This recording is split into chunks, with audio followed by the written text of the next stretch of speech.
Teenage Mutant Ninja Turtles 2: The Secret of the Ooze is a 1991 sequel to the 1990 hit Teenage Mutant Ninja Turtles. This is a superhero film, and in this film, we kind of see the Turtles understand and expand on their origin story, where what created them, and it's this ooze from TGRI.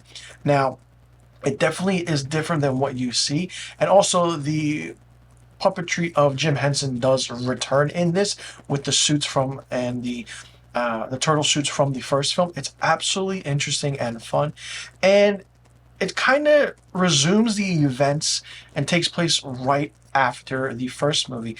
Now, the first film was released March 30th, 1990, and almost a year later, the second movie was released March 22nd, 1991. This movie runs for 88 minutes long. It's a very short movie.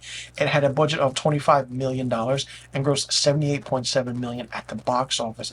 So like within 1 year, 12 months, you have two Ninja Turtle movies, and they just rushed this into production, which you can definitely see. Now, not only that, we find that Shredder survived the events of the first movie by dying in the trash compactor.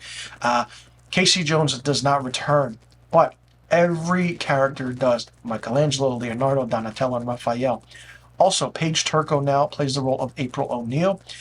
David Warner is Professor Perry, who kind of works at TGRI as a head scientist who creates the ooze and tells the Turtles what this ooze is.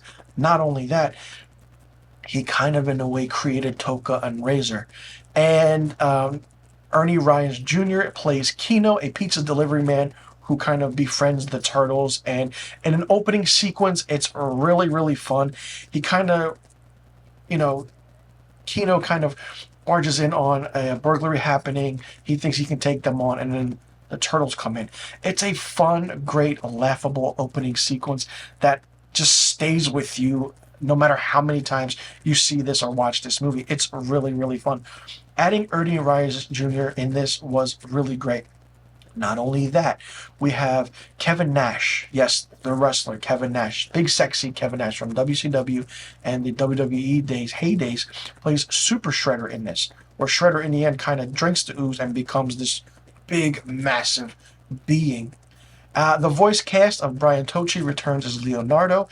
Robbie Rist is Michelangelo. But Donatello is now played by Adam Carl, who was previously done by Corey Feldman. And Raphael is Laurie Faso. And Kevin Clash plays Splinter. Now, Kevin Clash, if you didn't know, plays the voice of Elmo on Sesame Street.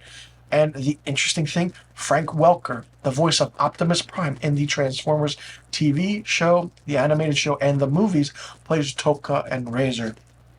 This is a very, very short movie from start to finish. It's a quick watch. It's great. It's fun.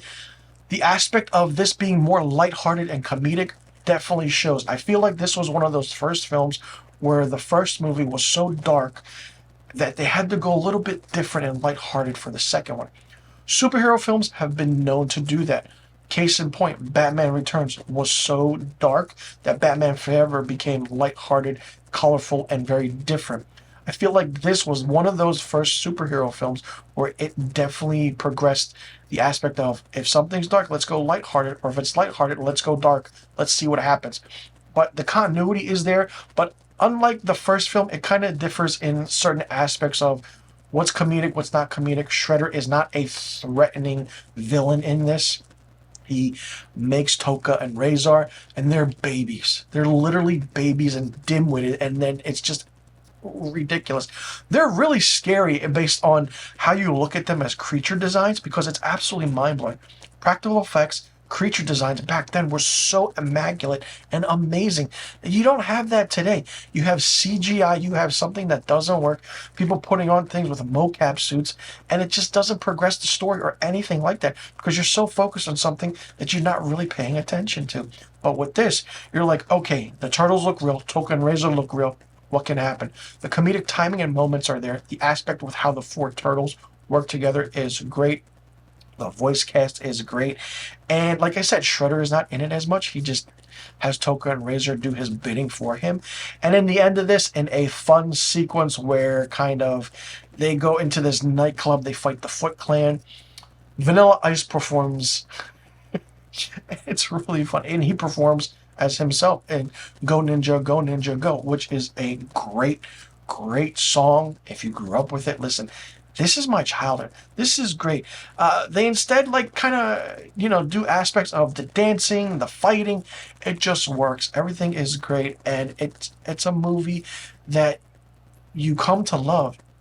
I'm pretty sure critics had mixed reviews about this, from going from wow, this was this film, and then it was different. This movie was a financial success back then based on box office numbers and records, because the box office ticket prices were really low. So when a movie makes 25 million and grosses 78 million in today's standards, that's a flop. Back then, it was a hit. It's done really well. It's so much fun, and it's really, really great. This is a great sequel, and I feel like 1 and 2 are just on par, with 1 being a little bit darker than 2. 2 is great. I like 2 a little bit more, but what can I say? I love both films. For me, Teenage Mutant Ninja Turtles 2, The Secret of the Ooze, gets 5 out of 5 stars. Let me know in the comment section below what you thought about Teenage Mutant Ninja Turtles 2, The Secret of the Ooze. Did you like it? Did you not like it? What did you think of it? Did you like this movie better than the first one, or did you like the first one better than this one? What was your favorite scene? What was your least favorite scene? Do you think that Shredder could have been a more menacing villain? If not, how do you think it could have been done? Do you think Toka and Razor were actually introduced in a good way? Do you think that, different things could have happened? And how do you think this movie worked in the lightheartedness, especially being that the first one was so dark? Let me know in the comment section below about all the questions I just asked, and also let me know what rating you would give this movie. And be sure you click that subscribe button and hit that notification bell for new review videos on my channel. I will see you all in the next review video, and thank you so much for tuning in.